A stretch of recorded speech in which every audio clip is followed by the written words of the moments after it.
रतन गिनती के ही बनाए हैं। ईश्वर ने भी कीमती रतन गिनती के ही बनाए हैं। उन रत्नों में सबसे कीमती आज हमारे बीच आए हैं। कार्यक्रम को आगे बढ़ाते हुए आप सब लोगों को पता है कि आज हमारे बीच ऐसी शख्सियत आई है जो आज हमारे नाम के आगे जो अधिकारी शब्द लग रहा है वो सिर्फ भरत भाई साहब की देख के काम ही आ रहा है। भरत भाई साहब के कहते आने आ रहा है। काफी दिनों से हमारे दिल के अंदर हमारा दिया बुझ चुका था। हम लोग परेशान हो गए थे इतना अनुभव लेके, लेकिन भरत भाई साहब ने हमें एक आशा की किरण दी। मैं उस शख्स के अभिनंदन के लिए कुछ सीएचओ को बुलाना चाहता हूं कि वो मालार्पण करें। सबसे पहले मैं एनएमटीसी झुंझुनू से Govind Sharma, Praveen, doctor Dinesh come on the stage. Rajasthan Gudha से ज्ञान सिंह, राजेश पगड़ाव, डूकिया कॉलेज से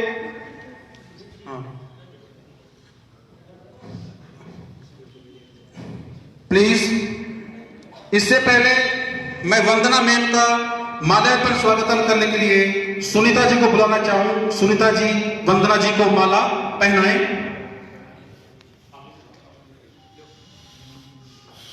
सीकेआईटी कॉलेज से संदीप, विजेंद्र शर्मा, अनु, आदर्श पिलानी से अंदीप, सोनू, बलवान, बिरला पिलानी से महेश मीणा, कपिल चौधरी, विकास सैनी, ये सभी भाई भक्त बेनीवाल को मालार्पण करें। इनका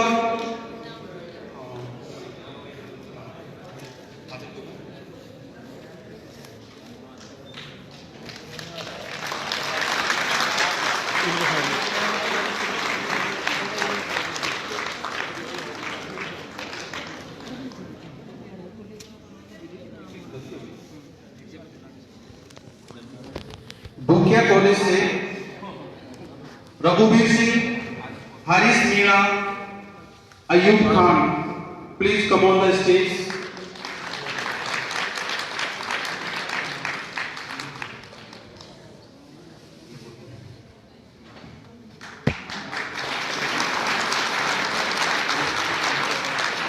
दिल को सुकून मिलता है मुस्कुराने से, दिल को सुकून मिलता है मुस्कुराने से। मुस्कान से महफिल में रौनक आ गई, मुस्कान से महफिल में रौनक आ गई। श्रीमान जी आपके आने से, श्रीमान जी आपके आने से।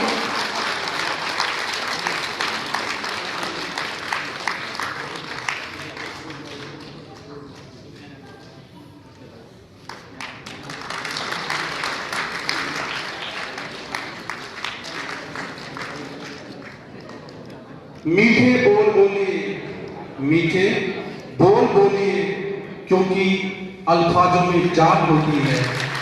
मीठे बोल बोलिए, क्योंकि अल्फाजों में जान होती है।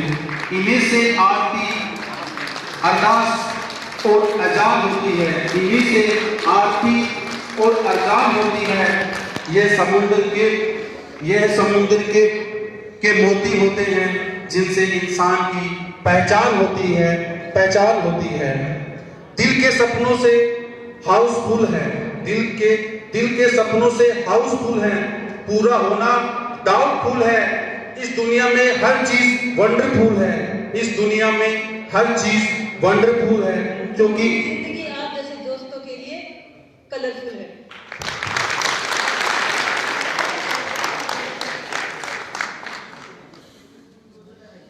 इसी कार्यक्रम को आगे बढ़ाते हैं जो हमारे बीच पत्रकार आए हैं, मैं उनको हार्दिक दिल से स्टेज पर आमंत्रित करता हूं। प्लीज वो स्टेज पर आए। उनके माल्यार्पण के लिए मिस्टर सुनील उनको माल्यार्पण करेंगे। पत्रकार sir please come on the stage.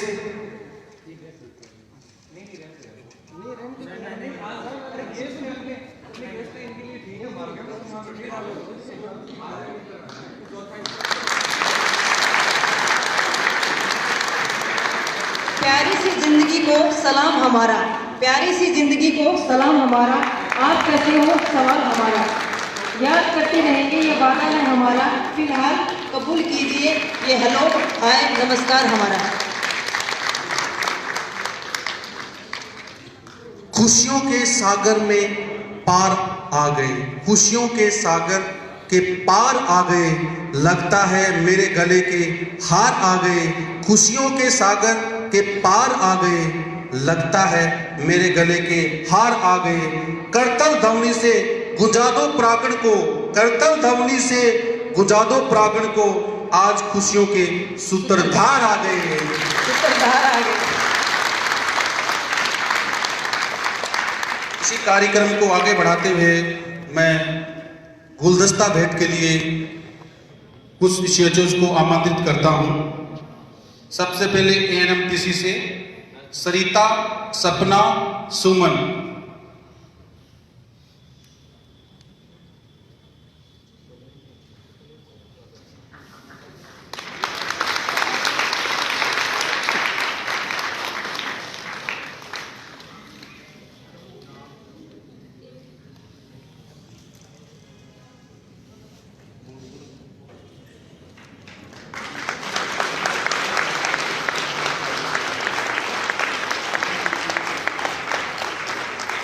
तालियों को कंटिन्यू करो प्लीज।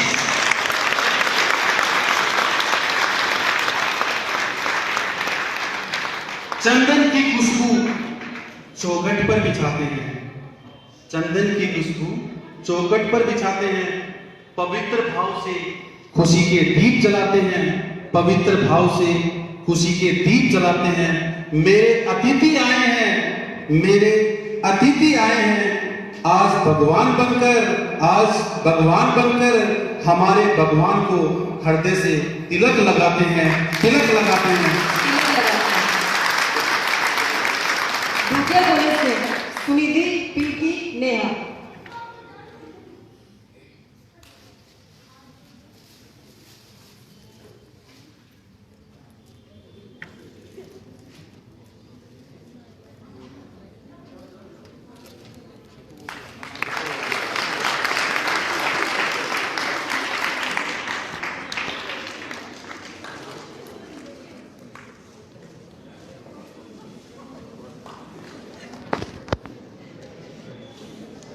महक उठा, महक उठा ये घर का आंगन, महक उठा ये घर का आंगन, जब आप पधारे हैं, जब आप पधारे हैं, ऐसा एहसास होता है जन्मों से आप हमारे हैं, जन्मों से आप हमारे हैं। कॉलेज से सुनैना, सुमन, पगीना। सुनैना, सुमन, पगीना।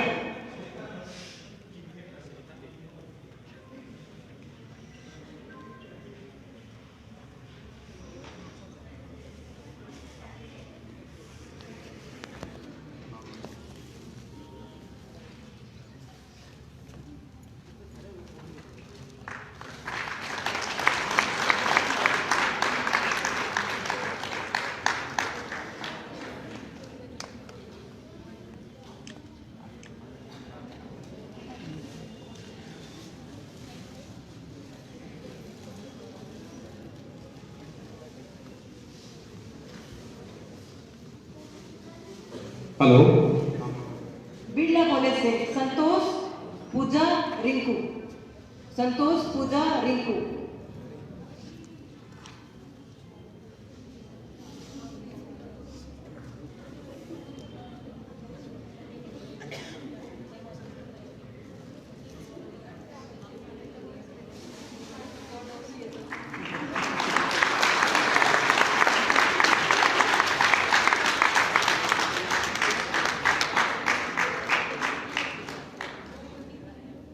हम सब छोटी छोटी समा है, हम सब छोटी छोटी समा है, आपकी मोहब्बतों से आफ्ताब बन जाएंगे। हम सब छोटी छोटी समा है, आपकी मोहब्बतों से आफ्ताब बन जाएंगे। अगर आपकी तालियों से बांध दो, अगर आपकी तालियों से बांध दो, एक किताब बन जाएंगे, एक किताब बन जाएंगे। आदर्श कॉलेज से कंचन नीलम, पपीता कंचन नीलम।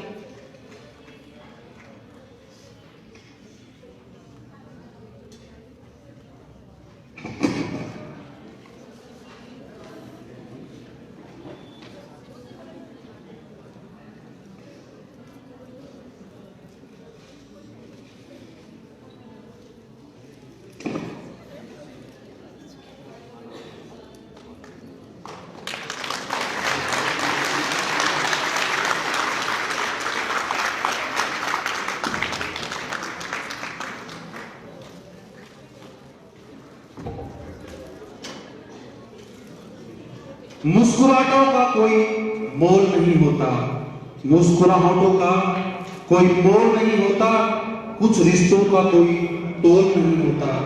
मुस्कुराहटों का कोई मोल नहीं होता, कुछ रिश्तों का कोई तोल नहीं होता। लोग तो मिल जाते हैं हर मोड़ पर, लोग तो मिल जाते हैं हर मोड़ पर, लेकिन हर कोई आपकी तरह अनमोल नहीं होता, आपकी तरह अनमोल नहीं होता। भारत बेनियाल हमारा नेता कैसा हो, भरत बेनीवाल जैसा हो, हमारा नेता कैसा हो। भरत बेनीवाल जैसा हो। राजस्थान कॉलेज से कविता, इंदिरा, सुनीता, स्नेहिता, सुमन, स्वाति।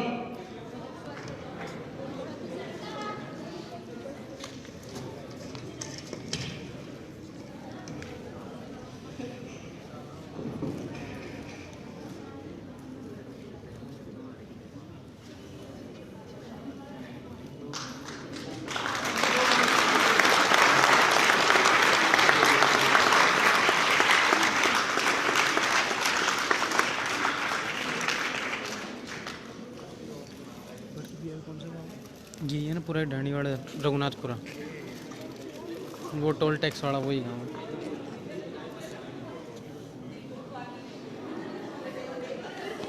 हेलो। जो भरा नहीं भाव से, जो भरा नहीं भाव से, बहती जिसमें रसदार नहीं, जो भरा नहीं भाव से, बहती जिसमें रसदार नहीं, जो भरा नहीं भाव से, जिसमें रसदार नहीं, भरा नहीं भाव से, जो भरा नहीं भाव से, बहती रसदार नहीं, वो सीएचओ ही नहीं, वो सीएचओ ही नहीं, जो भरत बेनीवाल को प्यार ना करे, समर्थन ना करे।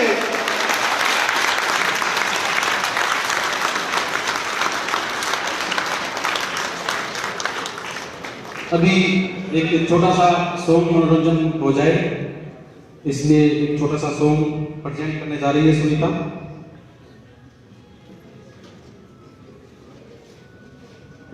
प्लीज तालियों से स्वागत कीजिए सुनीता का।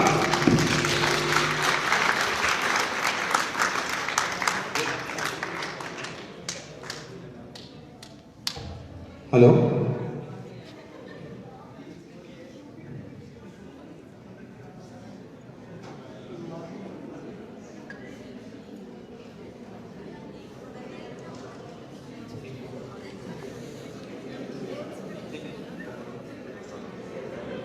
कैसे बताएं तुझको चाहे यारा, बताना पाए। कैसे बताएं क्यों तुझको चाहे यारा, बताना पाए। बातें दिलों की देखो जुबानी आते तुझे समझा, तू जानेगा, तू जानेगा।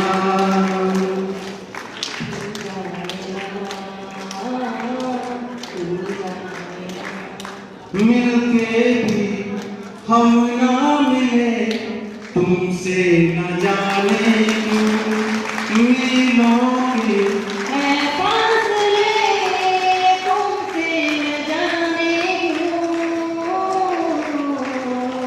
कैसे बताएं तो कि तुझको चाहे यारा, बताना पाए। बातें दिलों की देखो जुबानी आके तुझे समझाए, तू जानेगा।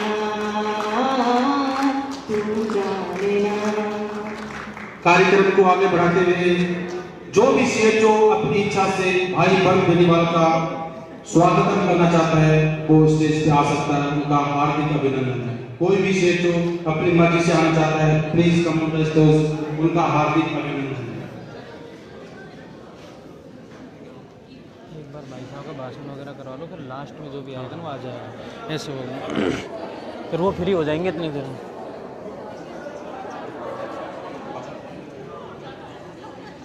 हेलो, एक छोटी सी कविता आपके सामने पेश करना जा रहा हूं। अगर दिल तक दस्तक दे तो सब लोग तालियों से स्वागत कीजिएगा प्लीज। कि कोई दीवाना कहता है, कोई पागल समझता है, कोई दीवाना कहता है, कोई पागल समझता है, मगर धरती की बेचैनी को सिर्फ बादल समझता है। तुम मुझसे दूर कैसी है, मैं तुझसे दूर कैसा हूँ, ये मेरा दिल समझता है या तेरा दिल समझता है। तालियां बजा दीजिए प्लीज। है कि तेरा दिल समझता है। मोहब्बत एक एहसासों की पावन सी कहानी है। मोहब्बत एक एहसासों की पावन ये कहानी है। कभी कबीरा दीवाना था, कभी मीरा दीवानी है। कभी कबीरा दीवाना था, कभी मीरा दीवानी है।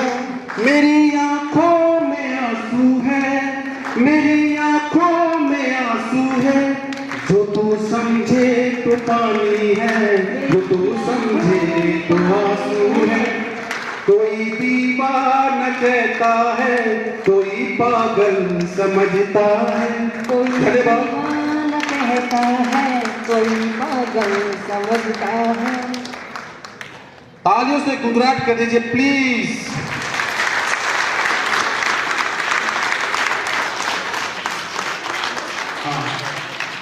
अब वो लम्हा, वो क्षण आ गया है अच्छा पीछे देखना तो एक बार कि जिसके लिए हम यहाँ पर इकट्ठे हुए हैं कि भरत भाई साहब आपके लिए क्या नया लेके आए हैं।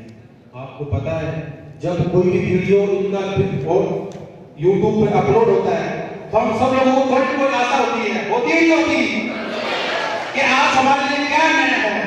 हाँ या ना बोलो, होती है तो उनके लिए तो बहुत तालियां बजा दो यार।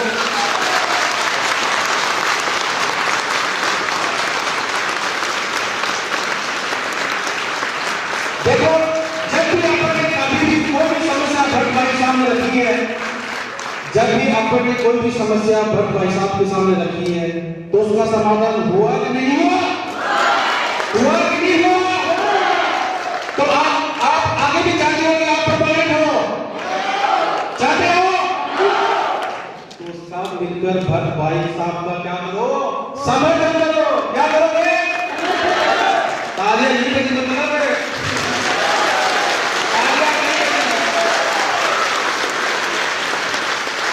देखो ससुराल में साली होनी चाहिए। होनी चाहिए कि नहीं होनी चाहिए? ससुराल में साली होनी चाहिए, ससुराल में साली होनी चाहिए और प्रोग्राम में ताली होनी चाहिए।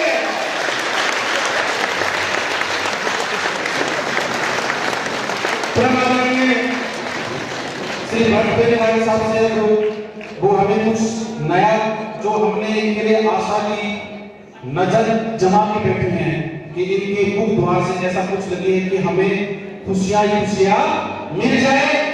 चाहते नहीं चाहते? तो जोर से तालियां बजा देंगे।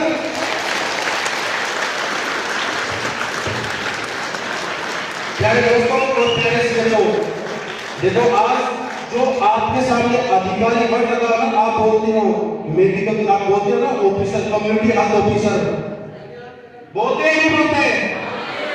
पहले क्या था? कैसे बोलते थे ना, और आज क्या बोलते हो? बोलते ही नहीं बोलते हो। किसकी देन है? किसकी देन है? किसकी देन है? आवाज नहीं आई। किसकी देन है?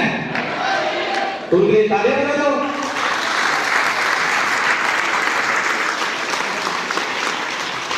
अभी सर के पास समय का अभाव है और ये प्रोग्राम तो आपको चलता रहेगा। मैं चाहता हूँ कि श्रीमान मंच पे आए और अपनी ओजस्वी भाषण देके संबोधित करें और कुछ हमारे लिए जो न्यू यहीं से देना भाषण, यहीं से देना भाषण, एक तालियां बजा दीजिएगा। नहीं यहीं से।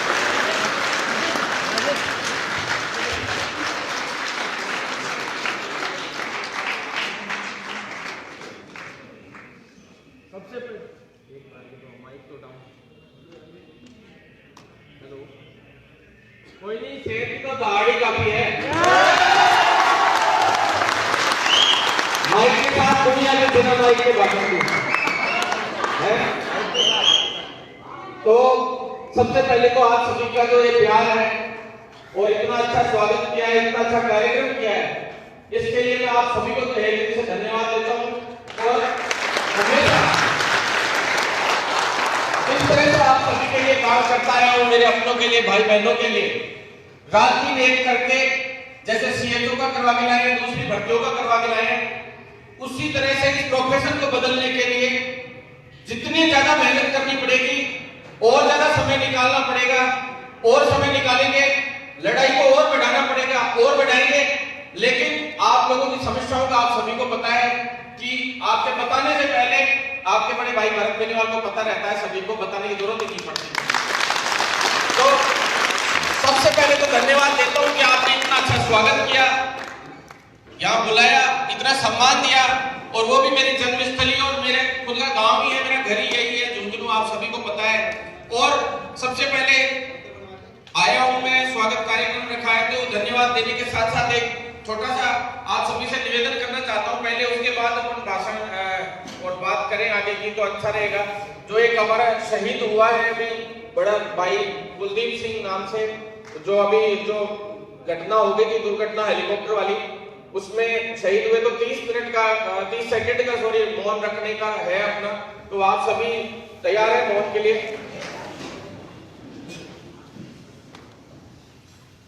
1 2 3।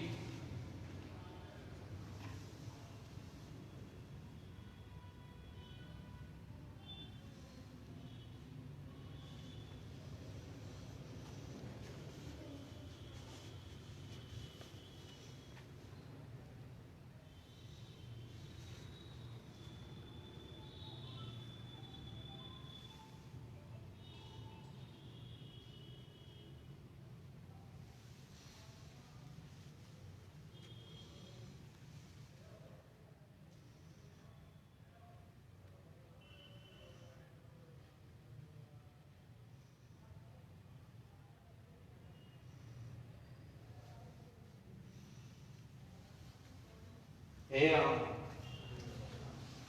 साथियों, आप सभी को पता है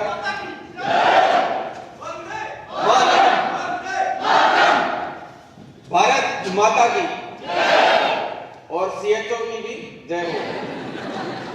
ठीक है साथियों, देखो अब अपने पहले तो सबसे बड़ी क्या है, सबसे पहले अपना देश है, और अपना देश है, उसके बाद अपना प्रोफेशन है, और उसके बाद अपना घर परिवार है, अपना समाज है, सारी चीजें हैं। लेकिन सबसे पहले अपना देश है, और उस देश के लिए जो भी शहीद होता है, शायद राजस्थान में झुंझुनू एक ऐसा जिला है, ऐसी वीरों की तरह है, चाहे 2 सैनिक भी शहीद होते हैं तो यूं लगता है कि अब झुंझुनू के एक व्यक्ति का नाम आने की संभावना है, एक फौजी की, एक वीर का नाम आने की संभावना है। और जिस दिन हेलीकॉप्टर वाला ये मामला हुआ था, मैंने कहा था कि इसमें भी कोई ना कोई भी नहीं चाहता कि हो, लेकिन ऐसा होना लगभग पता नहीं तय सा ही हो गया है कि झुंझुनू के एक वीर का नाम जरूर आता है उसमें। तो मैंने इस बात से हमें गर्व भी होता है कि अपन उस वीर तरह से हैं जिसने पाकिस्तान ने सभी विरोधी लोगों की ऐसी तैसी कर रखी है, छक्के छुड़ा रखे हैं, ऐसी वीर तरह से है। और जो हमारे सैनिक हैं उनके वो वहां बॉर्डर पे रक्षा कर रहे हैं, लड़ाई लड़ रहे हैं, और हमारे इतना फर्ज तो बनता है कि हम एड्रेस से दुश्मन कोरोना से लड़ रहे हैं, तो हम भी एक सैनिक ही हुए, जितने भी मेडिकल हैं वो सभी भी सैनिक ही हुए, और एड्रेस से दुश्मन से लड़ाई लड़ रहे हैं, अच्छे से टक्कर ले रहे हैं। तो हम उन फौजी भाइयों से कहना चाहते हैं कि तुम अपनी जगह फर्ज फर्ज निभा रहे हो अच्छे से निभाओ और झुंझुनू की वीर धरा ही नहीं, पूरे राजस्थान की नहीं, पूरे देश की वीर धरा से निकलने वाले ये सारे सीएचओ हो चाहे अन्य मेडिकल फील्ड के वीर हो, ये हमेशा इसी तरह से लड़के इस देश के लिए, पूरे विश्व के लिए, इंसान यानी ह्यूमैनिटी के लिए ऐसे ही लड़ते रहेंगे और आगे बढ़ते रहेंगे, सभी के स्वास्थ्य का ध्यान रखते रहेंगे और जिंदगी बचाते रहेंगे। तो साथियों, झुंझुनू ऐसी धरती है जहां एक से एक वीर पैदा हुए और शहीदों की नगरी भी मानी जाती है, तो चाहे कर्मचारियों की नगरी भी मानी जाती है, तो बिजनेसमैन की भी नगरी मानी जाती है, पॉलिटिशियन टॉप निकले तो वो भी यहाँ से निकले। हर मामले में झुंझुनू बहुत आगे है और कई तो ये भी कहते हैं बोले दादागिरी में झुंझुनू नंबर 1 पर चल रहा है। तो ऐसी वीर धरा में जाहिर सी बात है कि आप लोगों के इस भाई को इतना आगे भागना और दौड़ना, सरकारों को डराना आसान हो जाता है, क्योंकि ऐसी वीर धरा से निकलते हैं। तो इतनी तो है कि ये वही वीर धरा है जिसपे अपनी 2017-18 के दौरान जब मांग नहीं मानी गई थी, याद है आप लोगों को, तो यहाँ पे राजस्थान में मोदी जी आए थे और मोदी जी की सभा में मोदी तुझसे बैर नहीं, वसुंधरा तेरी खैर नहीं वाला जो काले झंडे वाला कांड आपके भाई का हुआ था, तो मुख्यमंत्री जी को साफ पता है कि जब ये प्रधानमंत्री को नहीं बख्शते तो मैं तो एक सीएम हूं, तेरे को भी आगे कर लेंगे, कभी भी लड़ लेंगे। तो सरकारों पे धरनों का, रैलियों का, इनका कोई बड़ा प्रभाव नहीं होता है। प्रभाव होता है एक रणनीति का, सही समय पे चोट का। अब अपनी रैली होती है जितनी भी, आप सभी ने देखा होगा, जितने धरने होते हैं, रैलियां होती है, महापड़ा भी होता है, सीधा रैली होती है और होती है जिस दिन ऐसे टाइम पे होती है जैसे सिविल लाइन फाटक पे मुख्यमंत्री जी की किसान पंचायत थी, उसी दिन अपन ने सिविल लाइन फाटक की सभा रख दी, मैंने जानबूझ के, तो अड़बड़ा गया प्रशासन की, याद है तो ऐसे कैसे कर देंगे पूरे सिस्टम के सीएम के बीच में, तो अब तुरंत कुछ विभाग बुला लेता है, जगह चेंज करवा देते हैं एक बार के लिए विभाग, और ऊपर से कमिश्नर वगैरह डीजी वगैरह कह देते हैं कि बेनीवाल हम तेरी मांग करवा देंगे, यार बिठा के बात कर लो, तुम सीएम को क्यों परेशान कर रहे हो, हमारे पे बात आती है, हमारी नौकरी पे आती है, सब कुछ। तो अधिकारी भी डरते हैं कि सीएम के बीच में ये लोग हिम्मत रखते हैं, जब पीएम तक इन्होंने जिसकी कितनी खतरनाक सिक्योरिटी होती है, जब उसमें ही ये लोग हिम्मत रखते हैं। बनारस जाके, याद है, गया भी होगा कोई ना कोई आप लोगों में से मेरे साथ, बनारस वाली रैली में गए थे क्या? मोदी जी जहां से चुनाव लड़ते हैं, वसुंधरा के खिलाफ वहां जाके अपने प्रचार कर दिया, रैली निकाल दी, वहां एसपी सस्पेंड हुआ, वहां कलेक्टर सस्पेंड हुआ, यूट्यूब पे पड़ी है। तो ऐसे ही ये मामले तुम्हें नहीं करते हैं, इनमें खौफ रहता है। राजस्थान की सबसे बड़ी 2018 में सबसे बड़ी रैलियां हुई थी, आए होंगे आप लोगों में से कुछ लोग, कोई आए थे उस टाइम 2018 की सबसे बड़ी जो हुंकार रैलियां यूट्यूब पे पड़ी है, और 10-10 हजार युवाओं की रैलियां हुई थी। और वो भर्ती तो चलो होगी, लेकिन उसके बाद जो अगली भर्तियां सारी लिखित परीक्षा से हुई है होगी, ये अपना पूरी तरह से तय हो गया, फाइलिंग चल चुकी है, और दिसंबर के दूसरे वीक में, तीसरे वीक में लिखित परीक्षा से आगे आने वाली हर भर्ती का ऑर्डर जारी होगा। ये अपने जिंदगी की सबसे बड़ी जीत होगी। क्या आप लोग नहीं चाहते हर भर्ती लिखित परीक्षा से हो, रिटन एग्जाम से हो? क्योंकि आप लोग तो सब खुद एग्जाम फाइट करके आए हो। हर बार क्या करते हैं, वही पुराना ढर्रा मेरिट आधार पे भर्तियां करवा देते हैं। क्यों? क्योंकि उसमें संविदा कर्मियों भाइयों को, वो भी हमारे भाई हैं, लेकिन लाभ देने का प्रयास करते हैं, लेकिन उसमें फ्रेशर्स का नंबर नहीं आता और फर्जी एक्सपीरियंस लेटर तक लोग बनवा लाते हैं। पीपीपी मोड पे कोई भी काम कर रहा है वो भी ले आएगा, कोई अदर सेमी गवर्नमेंट हॉस्पिटल में कर रहा है तो वो भी ले आएगा, प्लस 108 वाले भाइयों को भी, सभी को, मतलब सबको लाभ मिल जाता है। लेकिन जो रियल में तैयारी करने वाला व्यक्ति था, आज 8 से 10 साल हो गए, इतना परेशान हो रहा था, मैंने जिद ठान ली थी कि किसी भी तरह से लिखित परीक्षा से एक भर्ती तो पूरी बड़ी से बड़ी करवाऊंगा, और 7810 करवा के माने अपन लोग कैसे, क्योंकि कुछ साल की तो और एक लोगों को हो गई थी, आप सभी को पता है, बहुत बुरे हालात के 8-8, 10-10 साल। मतलब जब भी जाते हैं हम, मुख्यमंत्री तक जाते, चिकित्सा मंत्री तक जाते, चिकित्सा मंत्री तो एक से एक ऐसे आए, एक से एक चिकित्सा मंत्री ऐसे आए कि उन्होंने तो सिवाय अब छोड़ो ब्लैक के सिस्टम के अलावा कुछ सोचा ही नहीं, उनको कोई मतलब नहीं, कोई भाड़ में जाए। क्यों? क्योंकि देखो प्राइवेट अस्पतालों में भी अब बीएससी नर्सिंग या जीएनएम कर लिया किसी ने, अब वो कितनी फीस लगती है आप सभी को पता है, 6-6, 7-7 लाख, 8-8 लाख तक खर्च हो जाते हैं। उसका ब्याज कितना होता है एक महीने का? 10-10 हजार रुपए ब्याज होता है, 8-8, 10-10 हजार रुपए। और प्राइवेट अस्पतालों में नौकरियां करते हैं 6-6, 5-5 हजार में, 7-7, 8-8 हजार में, ये बहुत दुर्भाग्यपूर्ण था, दुख होता था मन में टीस लगती थी। क्यों? क्योंकि लोग आते थे, लीडरशिप में भी आते थे, लीडरशिप तो किसी ने की नहीं आज तक, सिर्फ और सिर्फ दलालियां की, और उन दलालों की वजह से आज इस प्रोफेशन की इतनी बुरी हालत हो गई। इतना दुख होता था कि यार 7-7, 8-8 हजार में नौकरियां करनी पड़ती है, इसको बदल के छोड़ेंगे। मैंने आज से 4 महीने पहले कसम खाई थी, उससे पहले भी लिखित परीक्षा की कसम खाई थी, और ये सोच लिया था कि भाई नर्सेज को दवा लिखने का अधिकार तक दिलवा के लाएंगे। और 2015 का भी उस वक्त जब आंदोलन हुआ, दिल्ली जंतर मंतर पे अपना आंदोलन हुआ 2015 में, CHO वर्ड लेके आए उस वक्त, क्योंकि अदर कंट्रीज में क्या होता था, नर्सेज को दवा लिखने का 16 कंट्रीज में अधिकार है। तो अलग अलग कंट्रीज का अपन ने परफॉर्मा निकाला, सक्सेना मैडम थी WHO में, उन्होंने गाइड किया कि बोले ऐसे ऐसे करो, कि तुम लोग आंदोलन कर रहे हो तो इसको सही तरीके से करो। रणनीति आंदोलन में सबसे बड़ा काम होता है डॉक्यूमेंट्स का। आप जितने अच्छे अपनी प्रेजेंटेशन तैयार करेंगे, भाई सरकार ये कहती है कि तुम्हारे चलो 20,000 न्यूनतम सैलरी हम क्यों करें, तो उसके लिए हम सुप्रीम कोर्ट का आदेश जो मैं केस जीत के आया था वो भी हमने लगाए।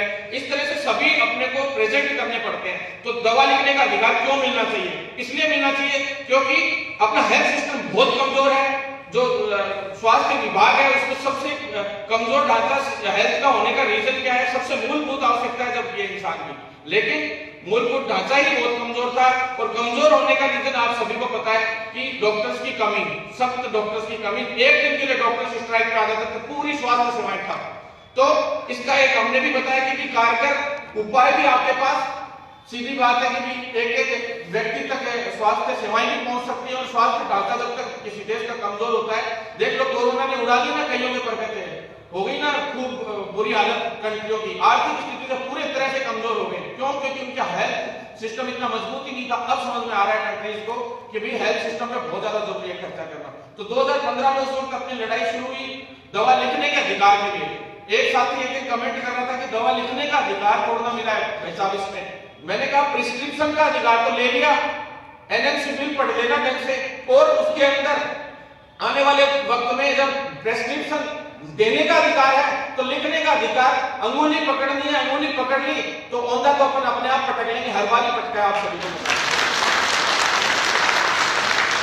सब ये कहते थे, बोले मेरे को कुछ साथी लोग थे कहते थे कि नर्सेज को दवा ऐसे कैसे लिखने देंगे, भाई तुम्हारी मांग ही अजीबोगरीब है। मैंने कहा मांग अजीबोगरीब नहीं है, ये हमारी सच्ची मांग है। हमें बेसिक दवाओं का नॉलेज है सभी को, इसीलिए हम कह रहे हैं। और बेसिक दवाओं का नॉलेज तो कम से कम 100 से ऊपर ऐसी दवाइयां हैं जिनको हम आसानी से बेसिकली किसी को भी प्रेस्क्राइब कर सकते हैं इजीली। और उसके लिए स्पेशल क्या करना चाहिए, तो अपने जो मैडम थी उन्होंने बताया था कि दूसरे देशों में कहीं 4 महीने का, कहीं 8-10 महीने का, कहीं 6 महीने का कोर्स करवाया जाता है, उनको प्रिस्क्रिप्शन के लिए तैयार किया जाता है। और ऐसी पोस्टें होती है, तो MLHP इस तरह की पोस्टें थी, कहीं पे कुछ नाम है इसका, कहीं पे कुछ है। और अपने इंडिया में अपन को सबसे अच्छा नाम कम्युनिटी हेल्थ ऑफिसर लगा, जो नाम अच्छा है ना, अच्छा है।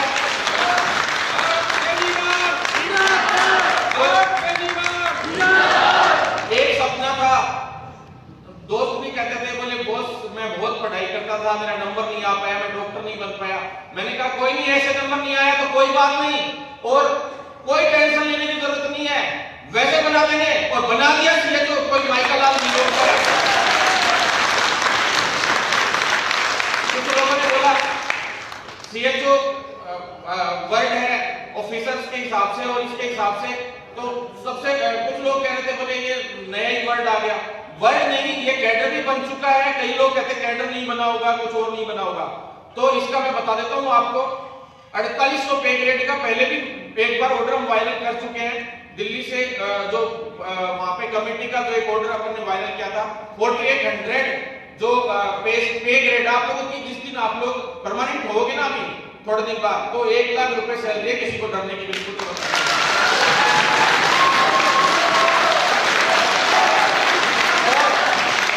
परमानेंट की आपको बता देता हूं, कई लोग जो कहते हैं संविदा संविदा संविदा है ना, आपको मैं बता दूं केंद्र सरकार से पहले ही जिस दिन NMC बिल पारित हुए थे, आयुष्मान भारत योजना के तहत इसको लेके आए थे अपन लोग, पूरा सिस्टम लॉन्च करवाया था। उस वक्त चिकित्सा मंत्री JP नड्डा जी थे, धन्यवाद देता हूं JP नड्डा जी को कि उस वक्त उन्होंने मदद की, बहुत अच्छी मदद की, उन्हीं का ही किया गया है। उस टाइम चिकित्सा मंत्री JP नड्डा थे। उसके बाद डॉक्टर हर्षवर्धन जी आए, डॉक्टर हर्षवर्धन जी ने जरूर एंटी नर्सेज काम किया, लेकिन JP नड्डा जी ने हमेशा नर्सेज के पक्ष में रखा सारा सिस्टम, और उसी की बदौलत आज सभी CHO। और दूसरी बात, जो हर्षवर्धन जी थे उन्होंने तो 80-20 भी लागू कर दिया था और उसकी वजह से उनको मंत्रालय भी एक तरीके से छोड़ना पड़ा। आप लोगों ने ट्विटर अभियान चलाए, उनके खिलाफ बहुत बड़े बड़े ट्विटर अभियान चलाए, आप सभी को पता है। और वो मंत्री जी अपन से मिले तक नहीं, जब मिले अब खूब कह रहे हैं कि आ जाओ कभी भी मिलने के लिए। अब क्या आ जाए भैया, 80-20 कर दिया था हम लोगों ने। तो 80-20 से मैं तो ये मानता हूँ कि गर्ल्स को भी 50-50 के लिए साथ देना चाहिए। दोगे ना पक्का? आप लोग को वैसे यही जॉब नहीं, आप लोगों को वैसे भी मैं परमानेंट करवा के ला रहा हूँ, तो क्या करोगे वहां दिल्ली एम्स में जाकर, है ना? जाने की जरूरत है क्या एम्स में? अपने घर बैठो और बढ़िया सब सेंटर पर नौकरी करो, सारा का सारा। मेरे हिसाब से तो बड़े पॉल्यूशन के अंदर दिल्ली एम्स में बड़े जाने की जरूरत हो रही है। पूरा दिन काम करोगा एम्स में, इतना भयंकर काम है। एम्स वालों ने भी यहाँ पे सीएचओ ज्वाइन किया है, शायद यहाँ भी होंगे एक दो मौजूद साथी लोग। एम्स छोड़ के आए हो तो नहीं है अभी, तो कोई बात नहीं, बैठे नहीं, लेकिन बता रहे बढ़िया, कोई दिक्कत नहीं है। लेकिन एम्स वाले भी छोड़ के आए और बहुत सारे मिल चुके। अब सबसे बड़ी खुशी की बात मैं बताता हूँ, मेरे को सबसे बड़ी खुशी कब होती है वो बताता हूँ। उसमें आप लोगों को भी गर्व महसूस होता होगा। बताऊं कब होती है?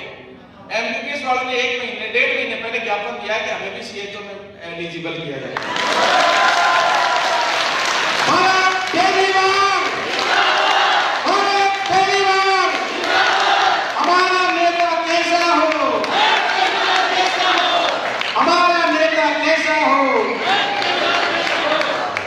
संघर्ष करो, तुम संघर्ष करो।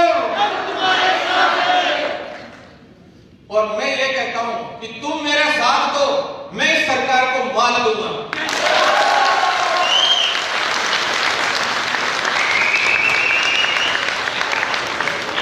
दोगे साथ? राजस्थान के लिए इंडिया के इतिहास की इतनी बड़ी भर्ती सिर्फ 6 महीने में निपटने वाली पहली भर्ती है। मैं गिनीज बुक ऑफ रिकॉर्ड के लिए फाइल भिजवा रहा हूँ। भिजवा दूंगा? इसीलिए भाई साहब ने कहा आपने शायरी कही थी, आप तैयार हो। क्योंकि आज तक राजस्थान के इतिहास में इतनी स्पीडली इंडिया के राजस्थान के इतिहास में तो कभी नहीं हुई। क्योंकि किसी भी भर्ती में 3 साल से पहले राजस्थान में तो कभी लगेगी, जबकि मेरे बहुत ज्यादा दिक्कतें आई बीच में। इस भर्ती में ऐसा कोई दिन नहीं था जिस दिन आंदोलन नहीं हुआ हो। हर वीक नहीं था ऐसा जिसमें आंदोलन नहीं हुआ हो। आप सभी को पता होगा। फर्स्ट डे से लेके आप देखो ऐसी भर्ती को कांग्रेस और बीजेपी के बीच में से, दोनों के बीच में से झपट्टा मार के अपन लोग निकाल के लाए हैं, जो आपसी लड़ाई के बीच में झपट्टा मार के निकाल के लाए। और हुआ क्या था, शुरू में 2500 भर्ती आई थी, सभी को पता है 2500 भर्ती आई थी। उसके बाद क्या हुआ था, ये भर्ती उलझ गई थी। चिकित्सा मंत्री और एनएचएम एमडी समित शर्मा जी की दोनों की बहुत बड़ी लड़ाई हुई। इसमें 28 लोग सस्पेंड हुए, 28 कर्मचारी सस्पेंड हुए, जिसमें से कम से कम 18-19 तो अभी तक भी बहाल नहीं हुए, बेचारे निर्दोष साबित हो चुके, क्लीन चिट उनको मिल चुकी, कोई गड़बड़ नहीं होनी थी। लेकिन मंत्री जी नए आए थे और उनसे पूछे बिना एमपी साहब ने इस भर्ती को पॉजिटिव तरीके से करवा दिया था। मंत्री जी से पूछा भी गया था, लेकिन शायद मंत्री जी को कुछ खाने को नहीं मिला होगा, तो उन्होंने क्या किया, इस भर्ती को रोक दिया। और उसका भी वीडियो मेरे कह रहा था उस वक्त ध्यान होगा, आप डाल लेना, सीएचओ वर्ड डालते वैसे ही भरत बेनीवाल आता है। लेकिन पहले वाले वीडियो डाल के देख लेना भर्ती के। 2500 भर्तियां जब थी तो 2500 भर्तियों के टाइम पे क्या हुआ था कि पहले वहां पे जो भर्तियां निकाली गई थी, एग्जाम से 2 या 3 दिन पहले, एग्जाम से 2-3 दिन पहले ये भर्ती रिजेक्ट हो गई थी। 30,000 के करीब फॉर्म थे उस टाइम, याद है आप लोगों को? फिर इस भर्ती में अगली भर्ती हम लोगों ने निकलवाई। 1.5 महीने तक इसकी जांच, 1.5 साल तक इसकी जांच चली एसओजी के अंदर। बहुत बड़ी लड़ाई लगी, आंदोलन किए। आंदोलन होने के बाद वहां से इस भर्ती को कैसे कैसे वापस चालू करवाने की कोशिश की, तो उल्टा भर्ती में पदों की संख्या 2310 कर दी, उल्टा कम कर दिया। आप सभी को ध्यान है ना? फिर अपन ने आंदोलन शुरू किए तो इन्होंने विज्ञप्ति जारी की। विज्ञप्ति में भी दिक्कत आ रही थी, विज्ञप्ति के साथ साथ फॉर्म भरवाए जाने थे। तो पुराने जो फॉर्म भरवाए गए थे तो वापस से स्टे स्टे आता। आप सभी को पता है कि 30,000 लोगों ने पहले से फॉर्म भर के थे, वो भी स्टे लेते, उसमें 2 लोग भी कोर्ट में चले गए तो फिर भर्ती अटकती। फिर वो 30,000 लोगों को इसी में जुड़वाया कैसे जैसे करके कि इसी में आप उन्हीं के पैसे, इसी में उनको पैसे नहीं लगे, उनके दोबारा से क्योंकि बेरोजगार पास युवाओं के पास कहां से पैसा आएगा बार बार, तो वो जुड़वाए थे, उसमें चालू किया। फिर आंदोलन किया, फॉर्म खुले तो फॉर्म में कभी हैंग की दिक्कत, कभी कोई दिक्कत। आप सभी को पता है साइड लाइन चली। फिर रोज कोविड में जब लोग घर पे बैठे रहते थे, बाहर नहीं निकलते थे कि कोविड नाम का खतरा पता नहीं कितना बड़ा बवाल आ गया। लेकिन आपका भाई कभी घर पे नहीं बैठा, रात दिन एक कर दी और दिल्ली से जयपुर, जयपुर से दिल्ली, रात दिन एक कर दी और इस भर्ती को चालू करवाया आगे। फिर उसके फॉर्म भी भरवाए, फॉर्म भरवाए गए, डेट भी बढ़वाई, फिर वापस दिक्कतें आई क्योंकि पुराने 30,000 फॉर्म में दिक्कत आ रही थी, कुछ लोगों को सर्टिफिकेट में दिक्कत आ रही थी, करेक्शन के लिए 3 दिन मिले थे। आज तक किसी भर्ती में फॉर्म करेक्शन के लिए मिले क्या अलग से दिन? कभी नहीं मिले होंगे। हर सुविधा कोशिश की अपने अभ्यर्थियों को, अपने साथियों को फायदा मिले किसी भी तरीके से, और वो फायदा भी मिला। उसके बाद फिर आंदोलन करना पड़ा, किसके लिए? राजस्थान में हर चीज के लिए आंदोलन करने पड़ते हैं। दिक्कत क्या आ गई? 2300 लोगों ने, ऐसे लोगों ने रीट लगा दी। होम्योपैथिक वाले कहते हैं हमें भी सीएचओ बनाओ, फार्मेसी वाले कह रहे हैं हमें भी सीएचओ बनाओ, फिजियोथेरेपी वाले कह रहे हैं हमें भी सीएचओ बनाओ, यहाँ तक कि नेचुरोपैथी एंटिटी वाले नहीं क्या जानते, प्राकृतिक चिकित्सा वाले, वो भी कह रहे हैं हम भी सीएचओ बनना चाहते हैं। तो भैया दिल्ली से करवाते, हम आए थे ना 2015 में संघर्ष करवा के, तब लाए थे, जब आयुर्वेद वाले अपने साथ थे उस टाइम, अजय वगैरह वो, तो अपन ने आयुर्वेद को इसमें एलिजिबल करवाने के लिए क्यों मांग रहे थे उसकी भी रीजन बता देता हूँ। आज सीएचओ है तो उसके अंदर बीएससी नर्सिंग और जीएनएम है, उसके इक्विवेलेंट अगर आयुर्वेद वाले एलिजिबल है साथी लोग, तो एक बात बताओ, इस कैडर की डिग्निटी मेंटेन होती है कि नहीं होती है? बाकी सिलेबस तो नर्सिंग वालों का ही है ना, है? सिलेबस भी तो हमने तय करवाया है, चिंता क्यों कर रहे हो तुम? तो सभी साथ डॉक्टर के डॉक्टर हो गए, सारा सिस्टम समझ रहे होंगे तुम लोग।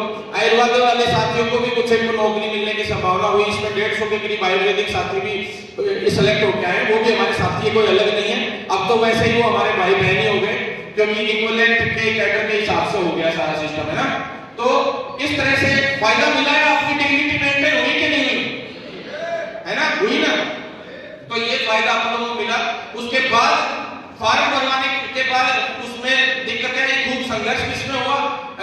परीक्षा के लिए पहले तिथि घोषित हो गई, फिर से तिथि पोस्टपोन हुई, फिर आंदोलन किया, फिर तिथि ले जाए, नई एग्जाम डेट ले जाए, एग्जाम हुई, फिर आंदोलन हुआ। उसी दौरान दिल्ली गए, अनशन में बैठे, 5500 भर्तियां जुड़वाई अपन लोगों ने, ध्यान है आपको? 2310 में सबसे बड़ी जीत अपनी वही थी। नहीं तो आज 2310 लोग मेरे हिसाब से पूरे राजस्थान के अंदर नहीं, 2310 लोगों की भर्ती होनी थी, जिसमें से भी ज्यादातर जो एम्स में चले गए थे ना, उसी दौरान एम्स की भर्ती हुई थी। तो लास्ट मेरे हिसाब से 1200 से 1500 लोग ही राजस्थान के लग पाते। मेरे हिसाब से अगर वो 5500 भर्ती नहीं जुड़वाते तो मुझे नहीं लगता कि बहुत कम लोगों को रोजगार मिल पाता। आप भी ये बात समझते हो, है ना? तो ये बहुत बड़ी चीज थी। अपनी 5500 को भी इन्होंने 2 टुकड़ों में करवाया, क्योंकि किसी भी राज्य में अगर सीएचओ की भर्ती हुई है तो उसके अंदर ज्यादातर राज्यों में क्या हुआ है, सीसीएच को फर्स्ट भर्ती विदाउट सीसीएच हुई है, बाकी सारी भर्तियां सीसीएच के साथ हुई है। नियम है ये, भारत सरकार की गाइडलाइन की है। तो मैंने सोचा ये 5500 इसमें जुड़वा लूंगा, तो जुड़वा लूंगा, नहीं ये 5500 भी फिर सीसीएच के लिए करेंगे। और वैसे ही जैसे एमपी में अदर स्टेटों में भर्तियां हो रही है, अभी भी लुकती डोल रही है, कोर्ट में जा रही है, वैसे ये लुकती डोलेगी। तो पहले इन्होंने 2 टुकड़े कर दिए फाइल के, 5500 के ऊपर दिल्ली से बजट लिया है, सब कुछ करवा लाए, लेकिन 4000 की कर दी पहले, फिर 1500 की 2 फाइलें जुड़ी थी ना, पहले 6310 में ही भर्ती हुई थी, फिर अपने आंदोलन किया, तब जाके 1500 हो चुकी, ध्यान है आपको? तब जाके ये, नहीं तो ये सीसीएच को दे देते 5500 भी, और फिर अकेले सीसीएच में इतने लोग थे, गिने चुने लोग, और ये भर्तियां खाली जाती। 2027, 28, 30 तक ये लोग इस भर्ती को करते पूरे, ये मैं गारंटी दे रहा हूँ। इससे पहले कोई भर्ती नहीं होती अपनी। 2310 की एक होती, फिर 4000 की एक होती, एक 1500 की, 3 भर्तियों में तो मेरे को लगता है कि 2023 ही पहुंचा देता राजस्थान को, है ना? यही है ना? क्योंकि अपनी सरकारें जो है, आप सभी को पता है, अपन ऐसी चुटकियां भेजते हैं। अब तो चलो अपन लोग तो समझदार हो गए, सभी यूनाइट भी हैं, अपन लोग सपोर्ट कैसे लोगों को करते हैं वो पता है आपको। ये दुर्भाग्य अपना, आप, मैं तो ये कहता हूं, आप सभी युवाओं को लीडरशिप और पॉलिटिक्स में भी इंटरेस्ट लेना चाहिए, और उन चीजों में आप लोगों को कौन सही है कौन गलत है इस चीज का भी डिसीजन करना चाहिए, और अपने आसपास के लोगों को भी इस चीज के लिए समझाना चाहिए, जागरूक करना चाहिए। क्यों? क्योंकि कोई भी व्यक्ति 2 महीने पहले टिकट लेके आ जाता है, फॉर्च्यूनर गाड़ियां लेके आ जाते हैं, 5, 7, 10 गाड़ियां, 20 गाड़ियां लेके आ जाते हैं, पैसे बांट देते हैं, दारू बांट देते हैं, शराब बांट देते हैं, चुनाव जीत के विधानसभा में पहुंच जाते हैं 5-10 करोड़ रुपए खर्च करके। तो एक बात बताओ, जो आदमी 10-20 करोड़ रुपए खर्च करके, 30 करोड़ रुपए खर्च करके विधानसभा में पहुंचा है, वो कभी हमारी मांग उठा सकता है? क्यों नहीं बोला कोई सीएचओ के लिए आज तक विधायक? क्यों नहीं बोले? कहां उनकी बुद्धि भ्रष्ट हो गई थी, कहीं और चले गए थे? क्यों नहीं बोलते किसी और मुद्दे पे वो लोग जो वास्तव में मुद्दा होना चाहिए? जब विधानसभा में जिस दिन भरत बेनीवाल पहुंच गया ना, उखाड़ के फेंक दूंगा एक एक कदम को। और सर हमें विश्वास है एक ना एक दिन आप विधानसभा में जाओगे कि नहीं जाओगे? हमारा नेता कैसा हो, भरत बेनीवाल। और हम भगवान से यही दुआ करते हैं कि आपका ये सपना साकार हो। हम सब लोग आपको सहयोग करेंगे, ये हमारा वादा है या नहीं वादा? साथियों, सपना तो मेरा विधानसभा में जाने का नहीं है, मेरा सपना तो देश बदलने का है। हालांकि उसके लिए सिस्टम में जाना पड़ेगा तो जाएंगे, और मैं तो ये कहता हूं आप लोगों में से भी जाना चाहिए और आप लोगों को आगे बढ़ना चाहिए, लड़ाई लड़नी चाहिए। और जहां जिसको वास्तव में मन है कि देश बदलना चाहिए, क्योंकि प्रोफेशन बदलना तो अपन लोग कर ही रहे हैं, साथ में इस देश के लिए भी हमें सोचना पड़ेगा। जो पढ़े लिखे युवा है उन लोगों को तो बिल्कुल सोचना पड़ेगा, नहीं तो यही 8वीं 10वीं पास लोग जीत के आ जाएंगे। 200 सीटों पे लगभग ये मान लो कि लगभग 70% ऐसे लोग जीत के आते हैं, जिनको अगर ये कह देना कि भाई MLA की फुल फॉर्म बता दे, MLA की फुल फॉर्म अगर वो लिख के दिखा दे तो मैं मान जाऊं कि वो विधायक है राजस्थान का। हर कोई जीत के आ जाता, फिर अपन दोष देते हैं सरकारों को कहेंगे दोस्त से दारू पिला के जीत गए, अपने आंखों के सामने बंद करना चाहिए था ना उसी टाइम अपन लोगों को। तो अपन उस अब आगे से जागरूक रहेंगे। चुनाव अपन लोग कोई लड़े नहीं लड़े, लेकिन जागरूकता जरूर फैलाएंगे कि सही लोगों को वोट दो और सही लोगों को जिता के भेजो, वो ज्यादा बेहतर रहेगा। ताकि एक CHO की आप सभी को पता है, हेमाराम चौधरी जी विधायक और मंत्री है जो है ना, अभी उन्होंने तो 2 CHO के ट्रांसफर नहीं हुए थे, जाने कॉलेज के म्यूचुअल ट्रांसफर, उसके लिए इस्तीफा दे दिया था ना, याद है क्या आपको? विधायकों का मुझे यह समझ में नहीं आता कि 2 ट्रांसफर तुम नहीं करा पा रहे हो, काहे के विधायक को क्यों विधायक बन के बैठे हो? इससे बढ़िया तो तुम्हारा भाई भरत बेनीवाल है, तो जबरदस्ती दादागिरी से बड़ा बात है। और कहता हूं, मैं तो अधिकारियों को कहता हूं, एक दिन एक विधायक साहब थे, मैं नाम भी ले देता हूं, चलो कोई नहीं, मेरा क्या उखाड़ेंगे, प्रताप सिंह जी है विधायक साहब। सिद्धार्थ महाजन जो IAS है उसके रूप में सीधे घुस गए। मैं बाहर गया था, मैंने पर्ची दी, मैं पर्ची बहुत कम देता हूं अधिकारियों को। सिद्धार्थ महाजन से बड़ा कोई नहीं है IAS, हेल्थ सेक्रेटरी है सबसे बेस्ट, आगे वो उस वक्त IAS थे, उनकी मीटिंग चल रही थी अंदर, प्रताप सिंह जी सीधा घुस गया अंदर। मैंने देखा उसके पीछे मैं भी घुस गया। उन्होंने पूछा कि सर आप कैसे आ गए? मैंने कहा ये कैसे आ गए? बोले ये विधायक है। मैंने कहा सुनो, जिस दिन चाहता हूं उस दिन जयपुर के सचिवालय के सामने स्वास्थ्य भवन है, जहां वकील भी प्रदर्शन नहीं कर सकते, 12/144 लागू होती है, उसी दिन यहाँ गेट पे लोड लगा देता हूं। इस विधायक में दम है तो ये लगा के बता दे, और मेरे को प्रताप सिंह जी बोले बेनीवाल जी यार लैंग्वेज थोड़ा संभाल। मैंने कहा क्या लैंग्वेज? आप पूछ सकते हो तो आपसे तो 5 गुना पावरफुल हूं, मैं पहले बात करूंगा, बाद में आप बात करोगे, पहले बात मुझसे हुई, बात को उसके बाद अधिकारियों को सबको पता है, ऐसे नहीं तो वैसे क्या कर लोगे? सस्पेंड। सबसे बड़ी दिक्कत क्या आ गई CHO में? अब CHO तो कर्मचारियों को डरा लेते हैं, दूसरे कर्मचारी संघ है उनसे भी सब डर जाए, कर्मचारी संघ वाले डर जाते हैं क्योंकि सस्पेंड होने का डर। कभी कोई यूं कहे बोले सस्पेंड कर देगा, ट्रांसफर कर देगा, कुछ और कर देंगे, नौकरी चली जाएगी। अब दिक्कत ये हो गई, CHO का लीडर ऐसा रह गया जिसने नौकरियों को लात मार चुका, और ना उसको सस्पेंड कर सकते, ना ट्रांसफर कर सकते, और सबसे बड़ी दिक्कत मुकदमा लगा दे, जेल में डाल दे तो 3 या 4 दिन लास्ट आंदोलन का इतने मुकदमा होता है, 8-10 दिन जेल में रह लो, 10वें दिन छूटते, 11वें दिन वापिस स्वास्थ्य भवन पे आ जा बेटा, कैसे आएगा? अब मान तो माननी पड़ेगी, रोक के दिखा दो, नहीं मानोगे तो, और ना तो रुके और ना कभी रुकेंगे, और सच्चे दिल से लड़ता है वो आप लोगों के लिए, इसी तरह से लड़ा था। बोले महापड़ाव पे नहीं बैठने देंगे, कोविड में सभा नहीं कर, जिस टाइम महापड़ाव करता अपन याद है उस टाइम बैठ नहीं सकते थे, 10 लोग एक साथ इकट्ठे नहीं हो सकते थे। उस टाइम शहीद स्मारक पे अपन महापड़ाव पे बैठे, तीसरे दिन DD के लिए लिस्ट जारी हुई, डबल लोगों की, 15,000 लोगों की, फिर वापिस उसके में भी दिक्कतें आ गई, OBC के सर्टिफिकेट की दिक्कत आ गई थी, आप सभी को ध्यान होगा, कई दिक्कतें ऐसी 6 समस्याएं आई थी जिसकी वजह से कोर्ट में स्टे आने का चांस हो गया। 2300 रिटें तो पहले खारिज करवाई, ध्यान आपको, हर कोई घुस गया था उसमें, सभी लोग कह रहे थे हमें भी मौका दो, हमें भी मौका दो। मैंने सीधी भारत सरकार की गाइडलाइन ला के PD को पकड़ा दी कि ये लो, और ये पेश कर देना जज के सामने कि साहब गाइडलाइन से बाहर होकर हम कैसे जा सकते हैं। अगर किसी को करवाना है तो जाओ सुप्रीम कोर्ट, और किसी की हिम्मत है नहीं कि सुप्रीम कोर्ट में कोई चला जाए। तो अपना वो 2300 उड़ा दी उस टाइम। उसके बाद जो रिटेन कितनी रिटेन लगी, मतलब 74,000 कैंडिडेट बैठे हैं इस पूरे भर्ती के अंदर, 94,000 के लगभग फॉर्म भरे गए थे, और 74,000 में से पहले ऐसी भर्ती होगी राजस्थान के इतिहास की जिसके अंदर अभी तक 6900 परले का डाटा है, 6952 रिटेन अब तक लग चुकी है, लेकिन आज तक कोई माइकलाल इस भर्ती को नहीं रोक पाया। क्योंकि अब तो धीरे धीरे बीएससी नर्सिंग के बाद एमएससी नर्सिंग, पीएचडी अब लो और हो गई मेरी, अब तो केस और तुम्हारे फ्री में लड़ूंगा मैं, चिंता मत करो।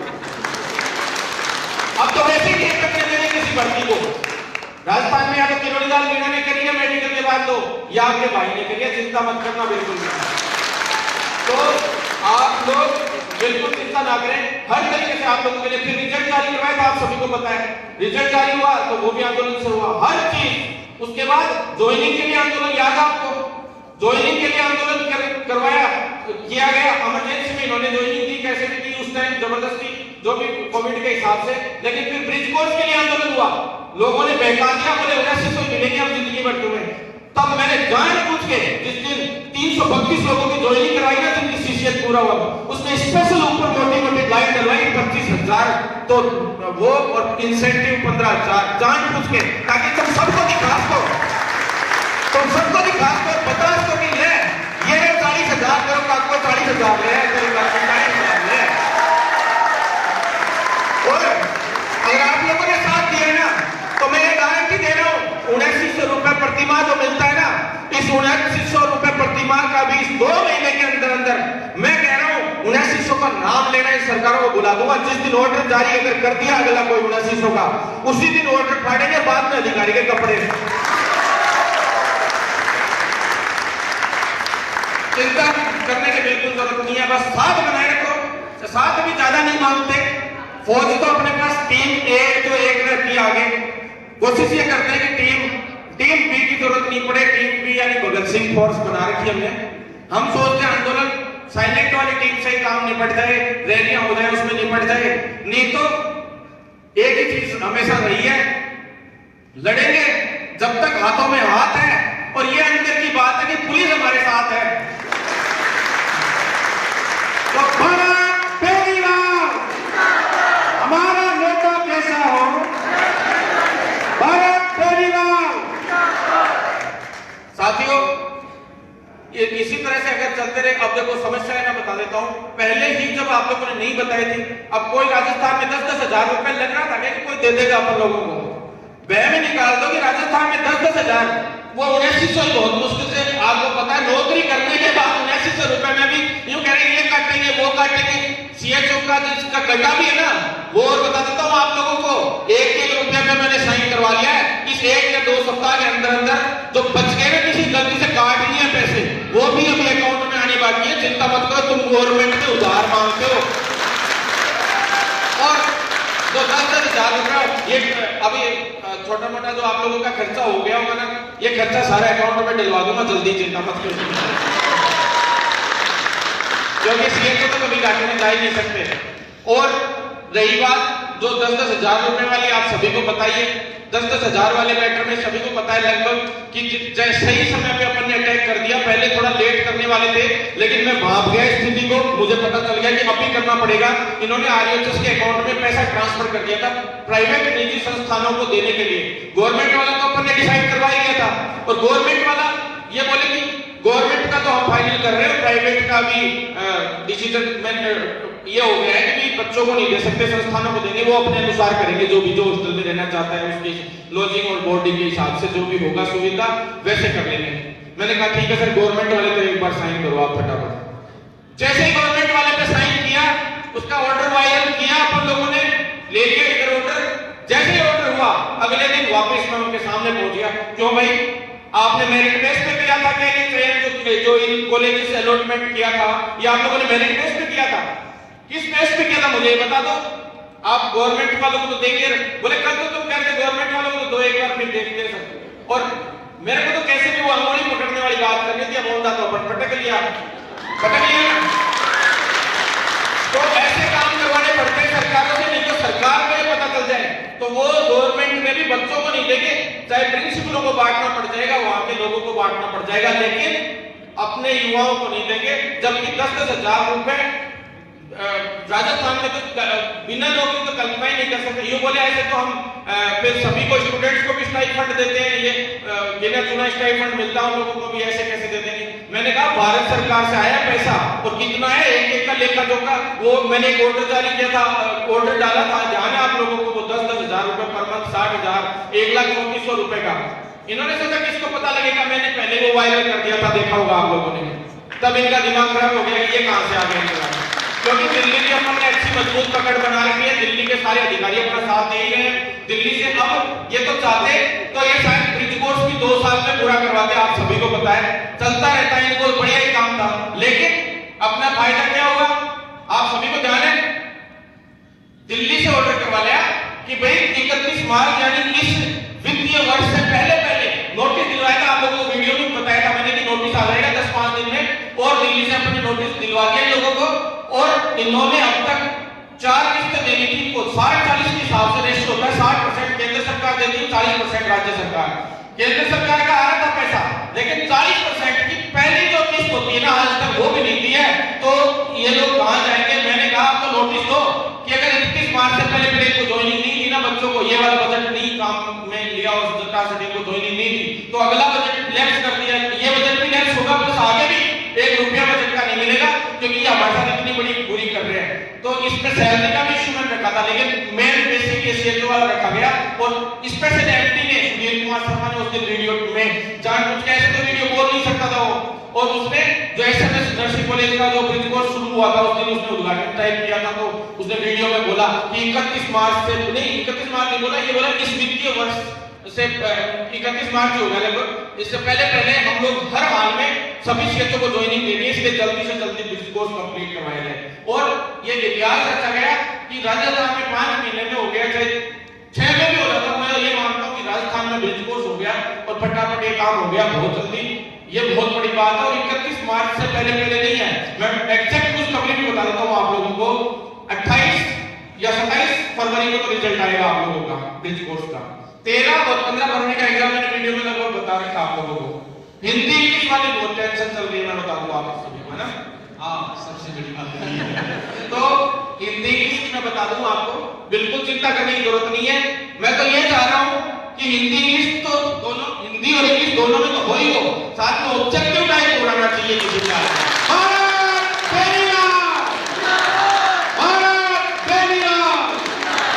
आप लोगों तक लेटर भी वायरल कर दिया होगा ज्यादातर। देखो हिंदी इंग्लिश की मैंने इतनी चीजें दी है इनको, कोई भी लेटर तैयार होता है उस लेटर के अंदर आपके पॉजिटिव पॉइंट्स, आपकी प्रेजेंटेशन पे सब कुछ निर्भर करता है। उन्होंने पूछा विश्वविद्यालय में मीटिंग में मेरे को बुलाया, हिंदी इंग्लिश तो बहुत बड़ा कैडर है सीएचओ, ये डॉक्टर्स जूनियर डॉक्टर्स का कैडर, आप लोग हिंदी इंग्लिश, इसमें भी हिंदी इंग्लिश। मैंने कहा तो जब आपने नहीं सोचा तो हम क्यों सोचे हिंदी इंग्लिश? बोले कैसे? मैंने कहा शुरू में जब परीक्षा लेके चयन किया था तो हिंदी में क्यों दे देते, उस टाइम इंग्लिश में दे देते हैं। जब तुम्हें चयन करना था, घेरना तो है ना, वकील वाली भाषा में भी तो बात करनी पड़ेगी इनसे, तो मैंने कहा तब हिंदी में क्यों दिया था, तुम बता दो ना, वो डॉक्टरी है तो। मैंने कहा बता नारू रोग क्या होता है, और उसके फिर जुड़ गए। मैंने कहा देख फर्स्ट चीज, सेकंड चीज जब आ जाती भाई हिंदी और इंग्लिश, तो तुम लोगों ने जब भारत सरकार ने जीएनएम और आयुर्वेद वाले भाइयों को सबको लेने की कह दी, तो जीएनएम तो हिंदी में है ही, हिंदी और इंग्लिश कैसे भी कर सकते हैं। दूसरा आयुर्वेद तो संस्कृत में है, करा तो तुम इंग्लिश में बताओ कैसे कराओगे? मैं तो ये कह रहा हूं संस्कृत में और दो तीसरा खाना बना के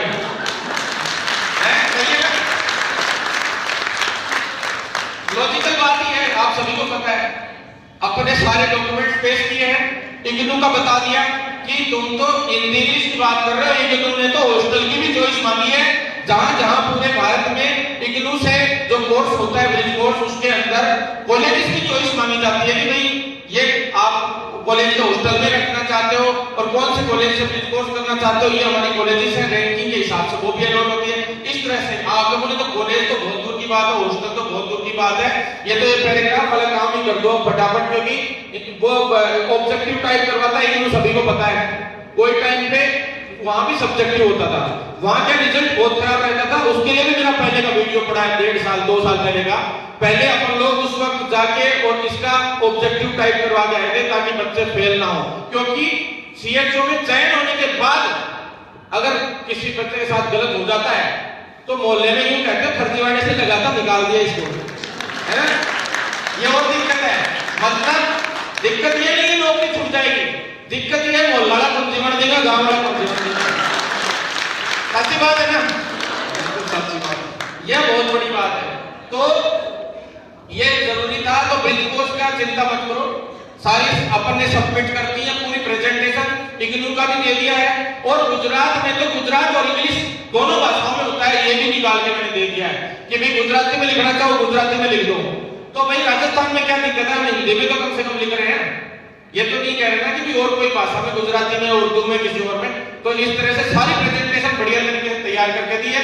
दूसरा, ज्यादा से ज्यादा चयन होना जरूरी है। आगे कोविड आ रहा है, ये भी बताया हमने, कोविड की स्थितियां मजबूत हो रही है। तो मैंने कहा ऑब्जेक्टिव और इंग्लिश का चक्कर भी छोड़ो, कोशिश हो तो डायरेक्ट ज्वाइनिंग दो, और नहीं तो डायरेक्ट ज्वाइनिंग नहीं कह सकते तो ऑनलाइन करा दो, घर पे बैठ के मोबाइल से कर दोगे ना। अब वो फिर यूं कहोगे, बीएससी नर्सिंग वाले भी कहेंगे सर हमारा भी ऐसा ही होना चाहिए, जीएनएम वाले कहेंगे सर हमारी डिग्री डिप्लोमा भी ऐसे ही करवा दो, हो जाएगा ना। पर ठीक है, ऑनलाइन हो जाए, कोशिश कर रहे हैं ऑनलाइन हो जाए या ऑब्जेक्टिव हो जाए। हिंदी इंग्लिश तो खैर लगभग श्योर सही है। अब ज्यादा क्या है, विरोधी भी बहुत रहते हैं, तो कुछ चीजें लीक करने की भी नहीं होती। और कोशिश ये है, मैं तो ये कह रहा हूँ हिंदी इंग्लिश, और ये तो चलो ठीक है हो ही रहा है सब कुछ। मेरी अगर बस चलेगा, 6400 के लगभग अभ्यर्थी सीएचओ में अभी ब्रिज कोर्स कर रहे हैं। मेरा बस चलेगा तो 2-4 जो उल्टी सीधी हरकतें गिरते फिरते टांग खिंचाई करते हैं, उनकी तो मैं गारंटी ले नहीं रहा, और जो नेतागिरी करते हैं उनकी तो मैं कह नहीं रहा। मेरा बस चला ना तो 6400 के 6400 को पूरे का पूरा ज्वाइनिंग दिलाऊंगा 31 मार्च से पहले। अधिकारी ने भी कह दिया कि शिथिलता बरती जाएगी। मैंने कहा शिथिलता बरत लेना, लेकिन हम कठोरता पे आ गए तो ठीक नहीं रहेगी, अच्छा नहीं रहेगा। तो शिथिलता बच्चों के साथ शिथिलता इसलिए भी बरतनी चाहिए क्योंकि 4 महीने अपन लोगों ने फ्री सेवाएं दी। मैंने कहा क्या कम से कम उसका इनाम इन बच्चों को मिलना चाहिए कि नहीं मिलना चाहिए? मिलना चाहिए ना। 4 महीने 7-7 हजार में नौकरी करवाई। मैंने कहा आप आइए तो आपको बाबू की नौकरी में बिठा दे 4 महीने के लिए, क्या करोगे आप बताओ? आप सही है कि गलत है? तो इसलिए अपने सभी साथियों को 31 मार्च से पहले ज्वाइनिंग दिलवानी है हर हाल में। और अगर जरूरत पड़ेगी तो आओगे सभी, पक्का। ये तो झुंझुनू की धरती है, तो मेरे को लगता नहीं है कि कोई पीछे हटेगा। पक्का आओगे क्या? जरूरत पड़ेगी तो। वैसे जरूरत पड़नी नहीं चाहिए, लेकिन फिर भी क्योंकि अब अकेला आप लोगों का ये शहर ही काफी है, लेकिन फिर भी अगर जरूरत पड़े बाई चांस, थोड़ा सा क्या है सरगिनाने पड़ जाते हैं कई बार सरकारों को सिरगिनाते हैं ना किसी भी चीज में। मतलब जितनी संख्या दिखाओगे, भीड़ दिखाओगे, उतनी जल्दी वो मांग पूरी हो जाती है। अब जो स्वागत कार्यक्रम चल रहे थे, तो मैंने इस स्वागत कार्यक्रम को किसमें बदल दिया? एक क्रांति मार्च के रूप में बदल दिया। आप सभी को पता होगा कि जब चल ही रहे हैं तो सरकार तक एक पॉजिटिव मैसेज आएगा कि बोले क्रांति मार्च चल रहा है। अब सीआईडी वालों का मेरे पास वहां से जयपुर से फोन आ गया, इंस्पेक्टर का जो मुकेश जी है उनका, और कमिश्नर ऑफिस से, डीजी ऑफिस से भी फोन आ गया कि भाई ये कायदा क्रांति मार्च चल रहा है, अलग अलग जिलों में करने क्या वाले हो? मैंने कहा ज्वाइनिंग दे दो 31 मार्च से पहले।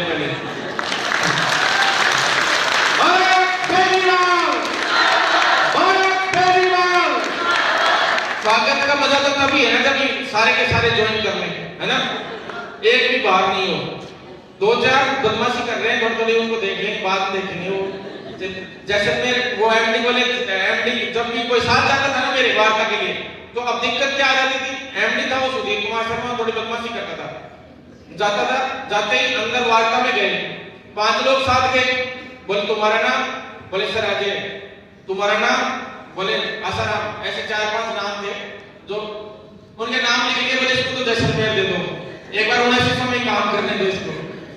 ये अलग मतलब नाम लिख देते थे, तीसरी जगह पोस्टिंग की और धमकी दे देते थे, लेकिन फिर मैं फंस जाता था। अब वो एमडी साहब वहां से लिख के नीचे नाम लिखवा देते थे, नीचे वाले तो अपने ही है ना सारे, भेज दो किसी को, कर रहे हैं वो चल रहा है, ठीक है। किसी को हमारे साथ, अपन सब लोगों के साथ है जो बंदा, उसको तो इस राजस्थान में कभी दिक्कत होने नहीं देंगे। दूसरी बात, राजस्थान में तो मेडिकल वाले को किसी को कुछ नहीं होने देंगे, लेकिन सीएचओ की तो मैंने पहले भी कहा और आज भी कह रहा हूं, अगर थोड़ी सी अंगुली में टच कर दिया, खरोंच के आ गई ना, तो जिस हाथ से उसने खरोंच किया वो हाथ उखाड़ के फेंक देना, ये बात है। क्योंकि सीएचओ पार्टी अपन लोग लेके आए हैं और हर हाल में किसी भी सीएचओ को थोड़ी सी दिक्कत आई ना, तो राजस्थान सरकार नहीं, चाहे केंद्र सरकार हो, चाहे पूरे इंडिया का कोई भी मंत्री आ जाए, कितना भी बड़ा मेरे पर मुकदमा दर्ज कर लेना, किसी को नहीं बख्शा जाएगा। ध्यान में रख लेना, किसी को नहीं बख्शा जाएगा। क्योंकि गोद ले ली सभी सीएचओ को, और सीएचओ तो अपनी जान नहीं मान लो, पूरा सीएचओ गोद ले लिया अपन ने। और आपका भाई कभी भी जीवन में कहीं भी आप लोगों के लिए कहीं किसी भी तरह से मेरे लिए कुछ भी काम हो, हमेशा आप लोगों के लिए तैयार हूं। आप लोग जहां छोटी सी दिक्कत आएगी उसमें सबसे आगे मैं खड़ा मिलूंगा, बिल्कुल सोचने की जरूरत नहीं है। आगे क्या समस्याएं आनी है वो मैं पहले ही बता देता हूं, आप लोगों को भी नहीं पता अभी तक, मैं बता देता हूं अब क्या दिक्कतें आएंगी। अब आप लोगों की ज्वाइनिंग आएगी, क्योंकि मैंने देखा है 332 लोगों को जो सीसीएच कंप्लीट हुआ था, जिनको ज्वाइनिंग मिलाई थी ना, क्या दिक्कतें आई, उनको बाहर फेंक दिया गया। किसी को जैसलमेर, मतलब अलवर वाले को जैसलमेर, जैसलमेर वाले को भरतपुर, भरतपुर वाले को इधर गंगानगर। यही मेरे को सबसे बड़ा दुख कब हुआ था पता है, जब झुंझुनू के बहुत सारे साथियों को हनुमानगढ़ और गंगानगर भेज दिया गया। सबसे बड़ा दुख तब हुआ जब करौली वालों को राजसमंद और जोधपुर भेज दिया गया, किसी को कहीं भेज दिया गया। ऐसी कोविड की स्थिति में जिनके 25-25, 30-30 हजार, 20-20 हजार तो सिर्फ किराए के सामान लाने ले जाने के लग गए। क्यों? कौन भरेगा वो पैसा? ये भी इन्हीं से वसूलेंगे। और दूसरी चीज, प्राइवेट जो कई लोग जो कहते हैं कि भी बोले आप लोगों का परमानेंसी का, अब मूल मुद्दे पे आ जाते हैं। हिंदी इंग्लिश वो तो 2 मिनट में है, आंधी है, अपन लोग ऐसे ही उड़ा ले जाएंगे मुद्दों को, कोई बड़ी चीज नहीं है। लेकिन जो मेन बेसिक मुद्दा है वो परमानेंसी का है, परमानेंट का है। आप लोगों को ज्यादा आना पड़ेगा, तो इस मुद्दे के लिए मुख्य रूप से 1-2 बार आना पड़ेगा। और इस मुद्दे में भी अपन लोगों ने जो ट्रम्प कार्ड है वो पहले खेल दिए सारे के सारे। शुरुआत करती है उस ट्रम्प कार्ड की, आप सभी को पता है कि कश्मीर से अपन ने शुरुआत की। जिन्होंने वीडियो देखे उनको पता भी है, जो सत्यपाल मलिक जी हैं वो वहां के राज्यपाल थे उस वक्त, 370 धारा हटाई थी, तो जो मांग रहा था कश्मीर वही मिल रहा था। सत्यपाल मलिक जी जयपुर आए थे प्रोग्राम में, उस वक्त मैंने फोटो भी डालने के पहले की, और बकायदा उन्होंने स्पेशल जो लेटर बना के भेजा था दिल्ली सरकार को, जो अपन लोगों के मेरे एसोसिएशन, अपने एसोसिएशन का नाम डाला था उसमें, all India medical students association की भी के उस पे मांग पे कि भाई मांग है ये कि 25,000, मैंने ये मांग रखी थी कि 25,000 प्लस इंसेंटिव हो, लेकिन अस्थायी नौकरी, संविदा की नौकरी पे कोई भी कश्मीर में बम के गोलों और AK-47 के बीच में नौकरी नहीं करना चाहेगा। अगर करेगा तो स्थायी नौकरी के रूप में, और केंद्र के बराबर पे स्केल है जो 4800 पे स्केल का जो कैडर बना है उसके आधार पे नौकरी करवाओ तो कर सकते, नहीं तो दिक्कतें आएंगी। तो इसलिए कश्मीर को जो मांगा था वो मिल रहा था। अपने सोचा सही मौका है, एक राज्य में कैसे भी स्थायी भर्ती शुरू हो जाए और फिर अपन लोगों की जीत की शुरुआत हो जाएगी। और बहुत बड़ी जीत हुई कि 18 लोगों की स्थायी भर्ती कश्मीर के अंदर निकली, और उसी की बदौलत हरियाणा में 5 साल बाद वाला वो गाइडलाइन का भी उसके साथ ही जारी हो गया। सारा काम अपन केंद्र से कर ही गए थे, सारा प्रोजेक्ट की 5 साल बाद ये लोग कहां जाएंगे, संविदा पे 5 साल बाद ये लोग कहां जाएंगे बताओ? ओवर एज हो चुके होंगे, सारी दिक्कतें आएंगी। तो 5 साल का जब बॉन्ड पेपर भरवा रहे हो, कई लोग कहते हैं बॉन्ड पेपर हटवा दो। बॉन्ड पेपर में क्यों, मैंने मांग रखी थी केंद्र में कि साहब बॉन्ड पेपर भी 5-5 साल का है, या तो वो हटता या फिर इनको 5 साल बाद परमानेंट की राइट दे दो। तो उन्होंने कहा हटवाने का तो नाम ही मत लो, बहुत अच्छा है, तुम पक्ष तुम्हारे पक्ष में है, 5 साल का बोर्ड पेपर हुआ है ना, तो ये तुम्हारी बहुत बड़ी जीत है। और हमारी जो केंद्र सरकार की जो गाइडलाइन है इसको फॉलो अप करने के लिए हम निर्देश भी जल्दी जारी करेंगे राजस्थान को। तो अपन कश्मीर में जीत गए, स्थायी भर्ती हुई, उसी के आधार पर अपन हाई कोर्ट और सुप्रीम कोर्ट तक सब जगह जाएंगे और बहुत इजीली इस केस को जीत जाएंगे। क्योंकि एक राज्य को आप दे रहे हो, दूसरे राज्यों के साथ अन्याय नहीं कर सकते। सारे के सारे सीएचओ परमानेंट होंगे और बहुत जल्द परमानेंट होंगे, इस बात की गारंटी है। क्योंकि आप सभी को पता है कि एक राज्य में हो गया तो हो गया है ना। अब दूसरा 5 साल के बाद वाली गाइडलाइन, वो भी बहुत जल्द अपन लोग बस ये चाह रहे हैं कि एक बार ज्वाइनिंग हो